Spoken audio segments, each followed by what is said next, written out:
Good morning, everybody. Hey, good morning, good afternoon, and good evening, everybody. Hey, welcome to this episode of the Note Closure Show. As always, Scott Carson here. Excited to be here today. I'm a little worn out today. I'm not going to lie. It's a Monday here, obviously. I'm back from spending 5 days in Atlanta with a bunch of my financial friends.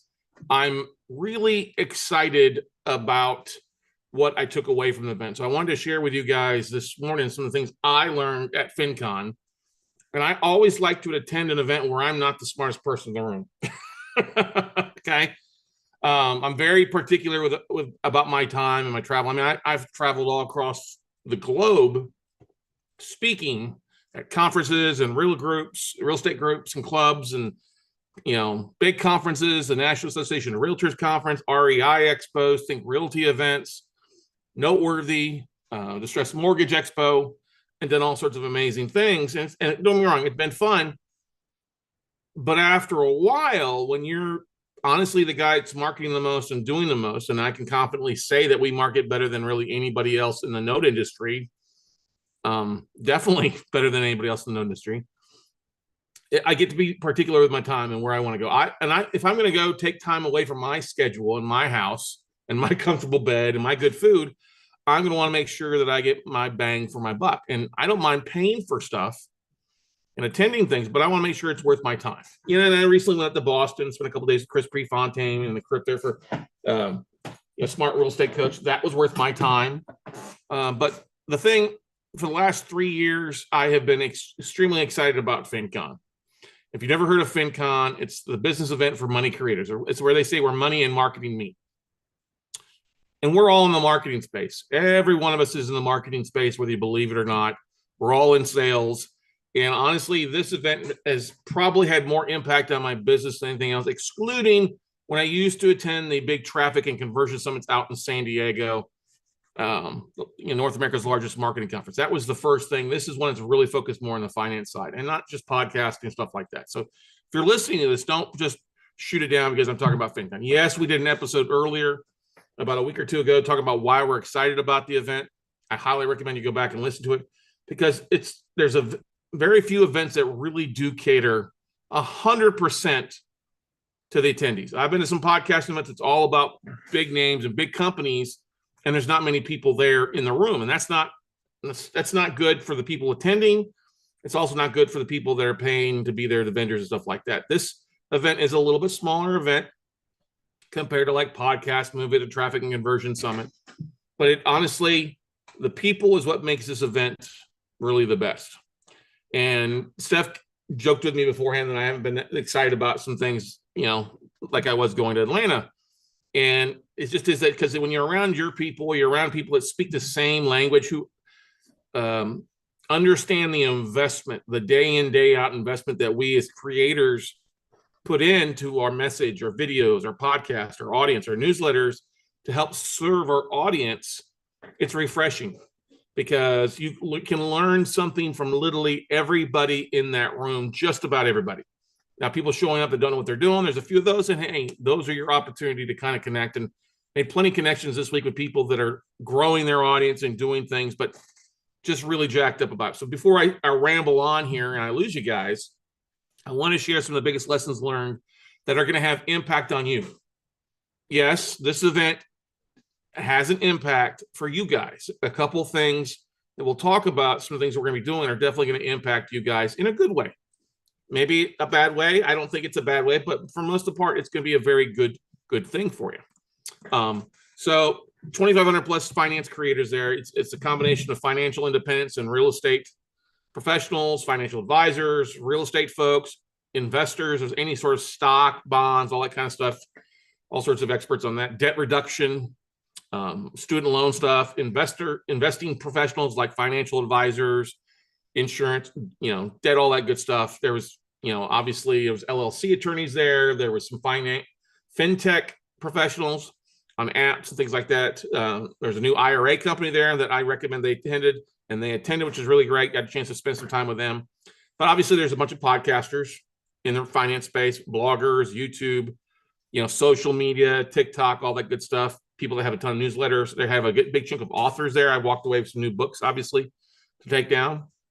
and a lot of social media experts that can add value to what we're doing. And that's one of the great things they did. They had some panels, they had some great sessions. The sessions weren't too long, 45 minutes, but it really forced on networking, especially on day two. You spend most of the day in small roundtables at different sessions throughout that are dedicated to, if you're a podcaster, or if you've got a class, or if you're in the FIRE movement, or if you've got a newsletter, or if you're a student loan or a real estate investor. There's different groups. Now, there's a couple things they could have done better. Like the real estate networking event was in a lobby, really hard to hear. They could have done it in a room that they weren't using. I think that's the only drawback that I have from the event. Just hard to hear in a lobby when everything echoes and you got close to 100 people there trying to talk. It just doesn't make sense, and you get the bar happy hour going on right next to you too. But anyway, that's my only drawback to the event. But the great thing is, with the app that they have, I started making connections almost immediately the month out from the event through their app. I was able to identify podcasters and real estate experts, or people that identify with real estate, that I can start making connections. And I'm really checked. The last few episodes have been people like Chuck Jaffe. I was on his podcast last year, one of the top finance podcasts. We had Rocky Lavani on to talk about profit first and working issues. And we've got several podcasters lined up this week and next week, really probably throughout the end of the year. Not only will you have me going through and doing our normal stuff, but you will see we're bringing on a few folks to add value to you guys, because I know you guys are doing other things besides just notes, talking about your finances, accounting, retirement, different goals like that for you guys to really take advantage of. Now, just so you guys know, highly recommend it. I'm already signed up for next year. You can actually attend next year, and it's going to be in Portland, Oregon, which kind of screams that we'll be doing something alongside of probably Laughlin and Associates, because they're up that neck of the woods, or Aaron Young is. They're out of Reno, Nevada. But anyway, their next FinCon 2025 is September 10th, 11th, and 12th in Portland, Oregon. And it's only $199 per person. That's actually cheaper than when I paid for the event last year when I signed up. They really dropped the price. Actually, since I was there at the event, I had even more early bird price than $99. So it's still cheap, $199 right now, finconexpo.com. Highly, if you're listening to this and you're in the investing space, this is an event that I think everybody should go to, especially if you're marketing yourself, you're marketing for deals or raising capital. There's just some great tools to help you really take your business to the next level. So finconexpo.com, that's my sales pitch for that. I do not get paid. I'm just very passionate about this event because I think it adds value in such a huge fashion for anybody who's starting to market themselves on LinkedIn or short videos or is looking to attract money. You can really walk away like you're drinking from a fire hydrant. I always walk away like, wow, I was literally so worn out. Not just not sleeping good, but worn out from like talking and learning. And I got, 20 pages of notes that I've been working through the last couple of days with my aha nuggets to implement. So what did I walk away with? Well, I walked away with obviously some new friends, lots of networking, new friends, people that I hadn't met before. Obviously a chunk of existing friends, and I got a chance to network with them a little bit more, plan some more things out for the rest of this year and into next year. I'm really, really excited about some of that stuff. Obviously some new vendors, new affiliates that will be marketing or want to sponsor some of the things that we do that add value to you guys. So I'm really excited about that as we work through that. Some new strategies, honestly, some new strategies. Anytime you come up with an idea or two, it's good that you're doing that, implement it, but you always got to stay ahead of the curve. And when I find most real estate investors or educators or the guru, they're not very up to date on marketing strategies. They're kind of behind the 8 ball, and the less is more for them. And it actually isn't more for them. It's actually, I think they do their community, their clients a disservice by not sharing more. And strategies or case studies or deal flow. And that's those are the 3 biggest things that you guys worry about. So we'll talk about that over the next few weeks, some new strategies to help you find deals, to help you raise capital, and help you close more deals in a variety of fashion. There's some new tools to help me grow. I'm really excited about some of the AI stuff that I learned this past weekend. A couple tweaks to LinkedIn, a couple tweaks to our newsletter, a couple tweaks to things to make it more impactful and better quality, but also to add more value to what you do. So that's what I walk away from. Not only did I expand my network exponentially in a good way, especially compared to last year. Last year I did great. I think I doubled this year. I'm kind of an extrovert. So when I go sit down at a round table, I'm immediately going to ask people, hey, what do you do?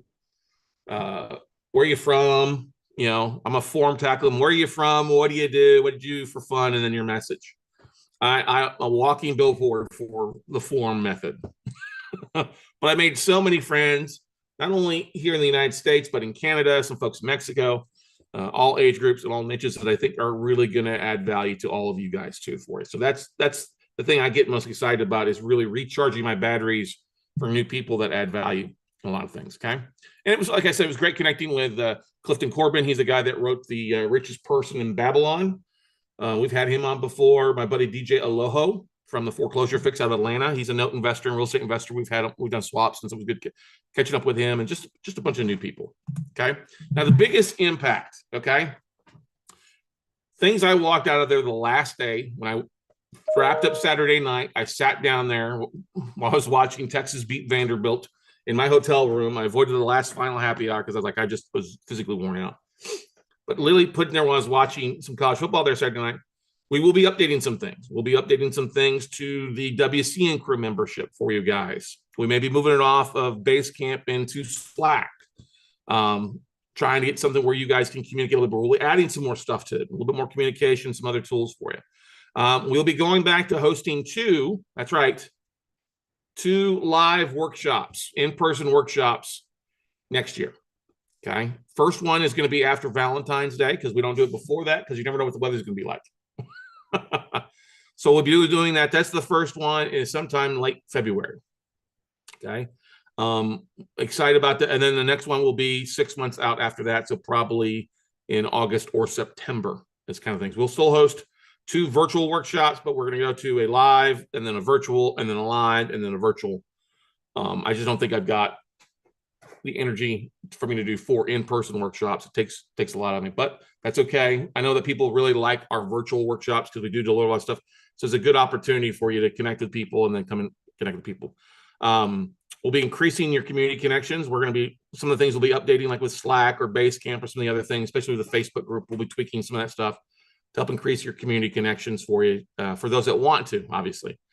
Adding more value to our students. We're going to be actually highlighting some sources for you guys, highlighting some strategies that I think will make a big impact on little things for you guys. I think we already do a pretty good job of that, but adding some more value to our students is one of the biggest things in our newsletter or case studies or highlighting what you guys are doing and who you are and what you're a note investor for. I think that's one of the big things I want to get more of is your stories. Why are you doing this and what's your kind of journey? Okay. And then, of course, we will be bringing back Note Camp. Note Camp's our 3-4 day online summit. We will not be doing that in person. We will be doing that online with 30 to 40 speakers over a 4-day period to help you guys really dive into. I know a lot of you guys have enjoyed that or watched that or listened to that as the podcast or watch the replays on that, especially when we dive into more of the commercial stuff. But we'll be doing that the first of the year, actually. And then, of course, at some point, probably around the midst of the year, we'll probably be doing our Note Mastermind here in Austin as well.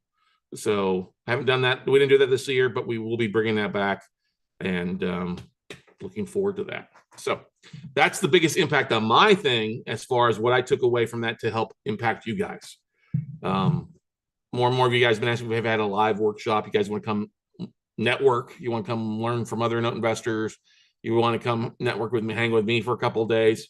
I will be doing that twice a year or maybe 3 times next year with the mastermind.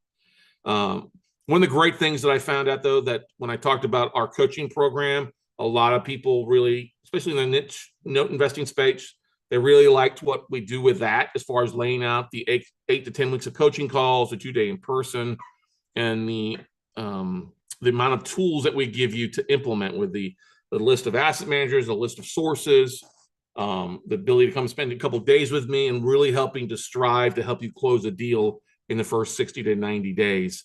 That was one of the big things in some of the roundtables that people gave me feedback. They thought that was pretty freaking cool.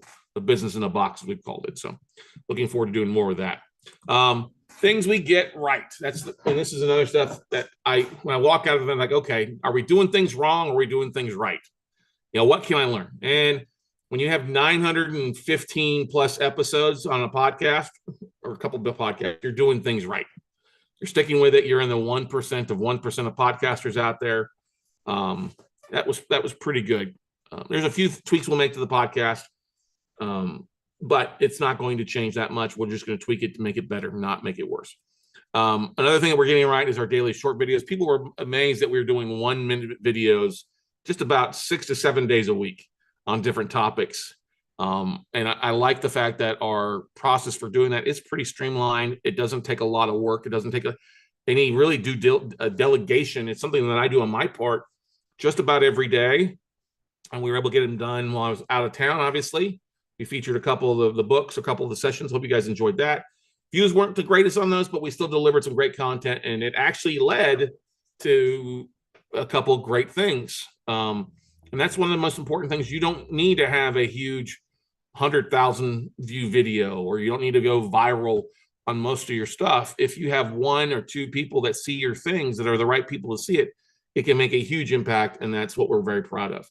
Our LinkedIn newsletter, we like what we've been doing it. We're going to tweak some things to that, and adding some stuff, but I found it very valuable that in the LinkedIn session, the guy speaking in the LinkedIn session doesn't use the LinkedIn newsletter feature. He uses his own newsletter. That's fine. But when I asked him about the newsletters, well, I haven't used it. And I asked 2 friends 2 years ago about it, or a year ago about it, and they didn't do it. Well, that's not 2 data points is not effective. And several of my friends that were in that same session came out and said, okay, that wasn't an effective answer, but so it means that they're not trying it, but we are, and we're seeing impact. Whenever you have, 46, just south of 4,700 subscribers on the newsletter, and everybody gets an email alert when they get that, it shows up in their news feed. It's a really great feature that most people are not implementing. And if you start implementing that, I highly recommend it, because it's a great way to actually get in front of people that you're connected with on LinkedIn. They may not have their email address. And then, of course, one of the most impactful things is our why. Now, I was thinking about that. They had a session talking about why are you doing things. It was actually somebody from Ramsey Education, Dave Ramsey, even though I think Dave Ramsey is an angry old man now, and some of his strategies don't work for the most part. It's not a bad foundation, but one of the guys he has on there had a book coming out. He got there that it's important to brace the suck, but also think about your why on a regular basis. Why are people doing what they do? Why are they getting into notes? Why are they getting investing? Why are they doing a side hustle? Why are they trying to do that? For me, I thought back to when I first started educating, how lucky I was to have God bail me out of a bad situation, avoid losing my primary house back in 2002, 2003, 2003. And then the opportunity that was presented to me to travel the country for 4 years, from 2004 to 2008, with Ariel Capital and Bob Leonetti and Jamie Kalen and Ron LeGrain and all the amazing people that I met during that 4-year process to lead me into becoming the note guy and to start marketing and get me where I'm at. If I'd never left the banking side of Chase, I just sat there making my 6 figures a year, I wouldn't nearly be where I'm at. And the amazing thing I want to share with you guys is I go on Fridays, usually I go to a stretch lab here. Maybe I've talked about it, maybe I haven't, but it's one of the things that I enjoy doing for my health. I got a pinched nerve in my shoulder here, and we're working out so I have full range motion again. You get older, you got to take better care of yourself, okay?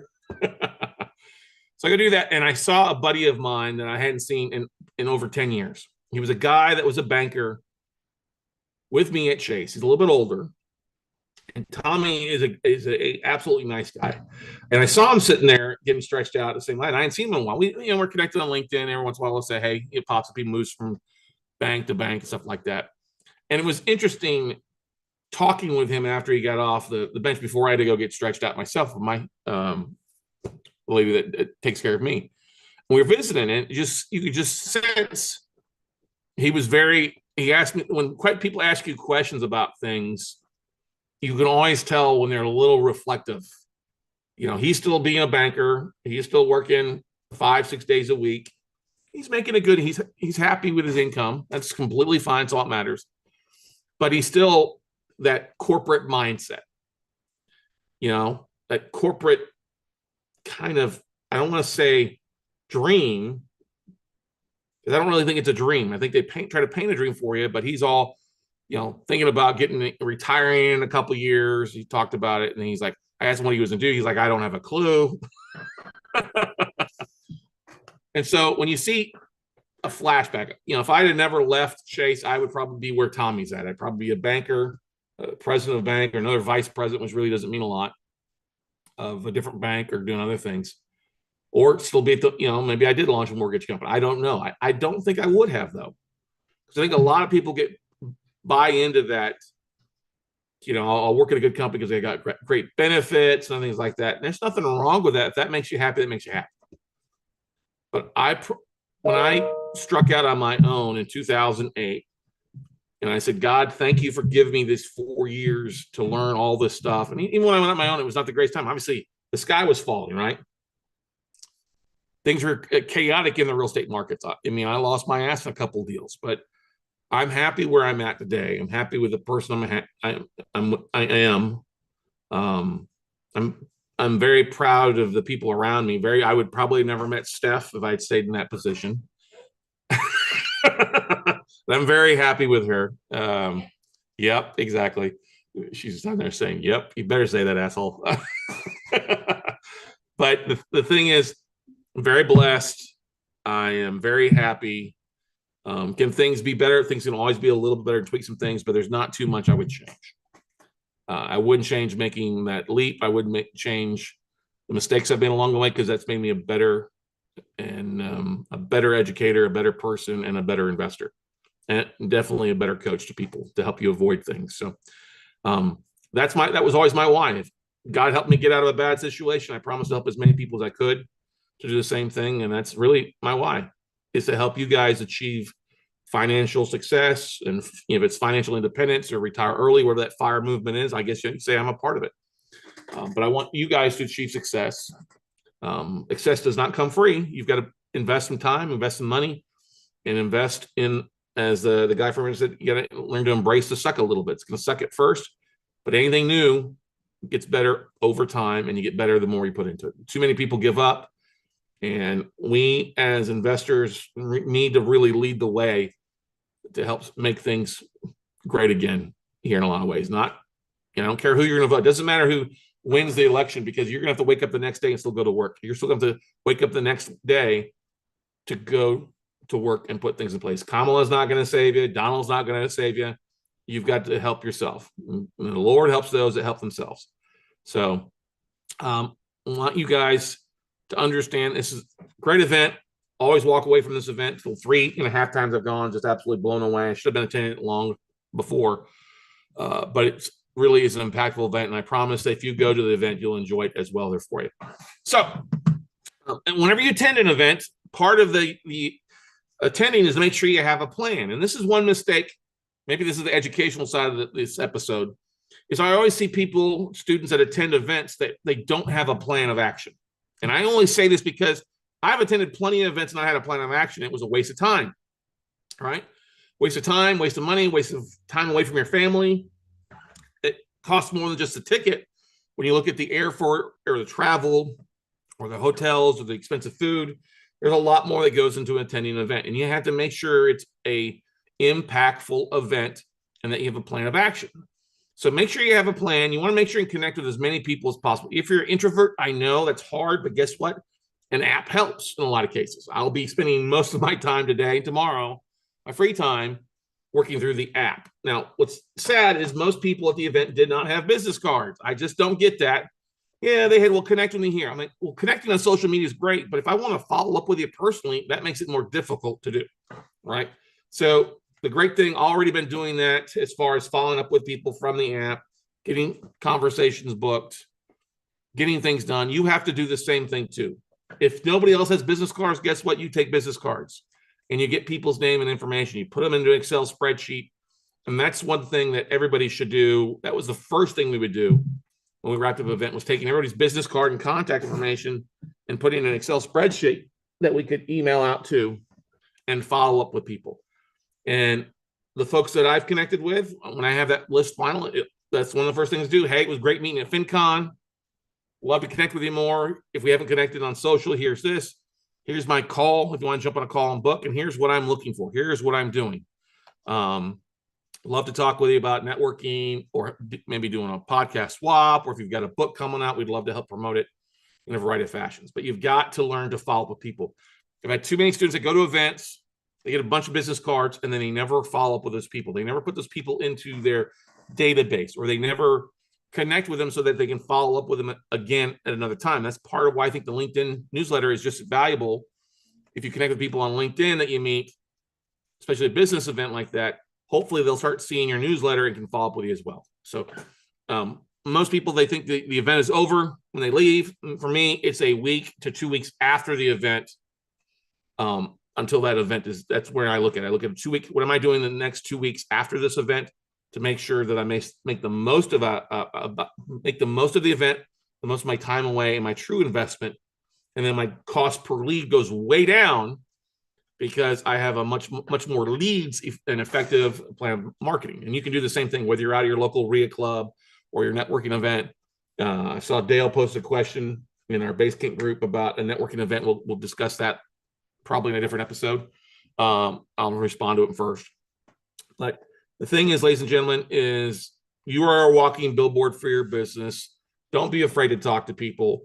Don't be afraid to network, and go find you an event that's effective for you. Not every event is effective. This event, FinCon, is one of the better ones to go to. So here's your opportunity to join. The great thing about it too is, guys, they do have a couple groups that are pretty active. The FinCon YouTubers, the FinCon podcasters group, and the app is just amazing to connect with. So I don't think I've got anything else. No. That's my big takeaways, is that we're working to enhance a few things. We're bringing back live classes.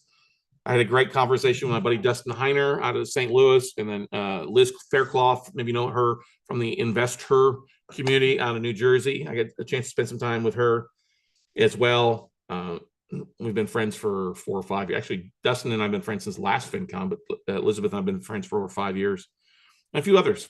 So stay tuned for some great updates. Stay tuned for some cool new things. You may see some changes taking place. I think they're for the better. And as always, I'd like to hear from you guys. You guys that are listening or watching this, if there's something that we can do better or something you'd like for us to feature a little more or highlight, please do so. We're always open to taking recommendations. And if I can answer a question or answer something that's a issue with you with your business or something, you're probably not the only person struggling with something. So always feel free to book a call at talkwithscottcarson.com. That's talkwithscottcarson.com.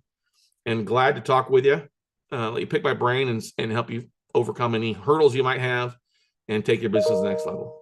All right.